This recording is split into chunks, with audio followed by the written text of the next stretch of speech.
আসসালামু আলাইকুম রহমতুল্লাহ। আল্লাহর রহমতে ভালো আছি আলহামদুলিল্লাহ।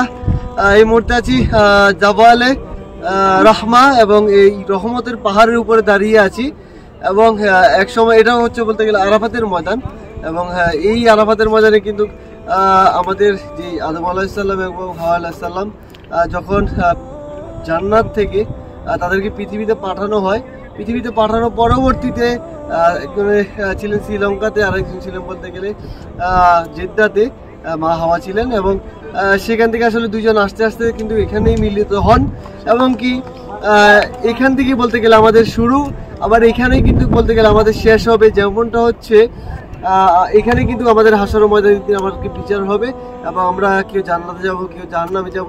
এখান থেকে কিন্তু সেই বিচারটা হবে এবং কি আমাদের প্রিয় নবী তিনিও কিন্তু যেই শেষ ভাষণটি দিয়েছিলেন সেটা কিন্তু এই রহমতের পাহাড়, এই পাহাড়ের এখান থেকে কিন্তু গিয়েছিলেন, এই আরাফাতের ময়দান থেকে দিয়েছিলেন এবং তখন যেই ভাষণটা দিয়েছিলেন তখন তার সাথে যেই মুসলিমরা ছিলেন তারা কিন্তু পুরো দুনিয়া ছড়িয়ে গিয়েছিল, কেউ আর এখানে ছিলেন না, পুরো পৃথিবীতে ইসলামের দাওয়াত দেওয়ার জন্য পুরো পৃথিবীতে ছড়িয়ে গিয়েছিলেন।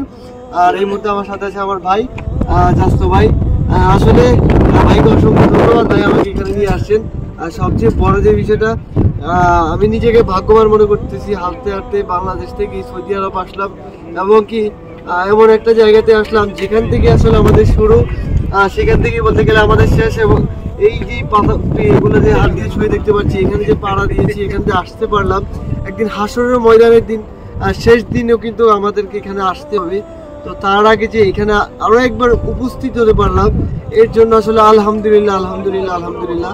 আর যারা হজ করবেন এখানে দেখতে পারতেছেন এই চারপাশে কিন্তু যারা হজ করবেন তারা কিন্তু এখানেই থাকবেন।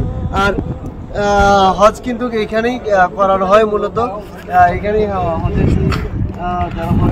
তারা এখানেই থাকেন এবং যারা উমরা করতে আসবেন তারা চেষ্টা করবেন এখানে আসার জন্য, আরাফাতের মাঠে আসার জন্য, দেখার জন্য।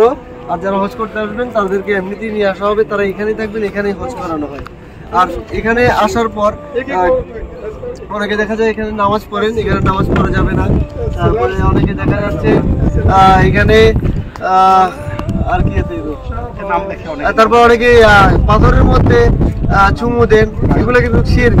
তারপরে হচ্ছে নাম লেখা, যাই হোক এইসব ধরনের কোনো কাজ করা যাবে না। আপনি যদি আসবেন এখান থেকে চলে যাবেন নাকি।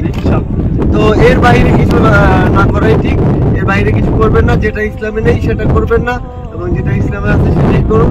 ইসলাম সঠিকভাবে করার চেষ্টা করুন। সবাই ভালো থাকুন, সুস্থ থাকুন, 5 ওয়াক্ত নামাজ পড়ুন, 9 ওয়াক্ত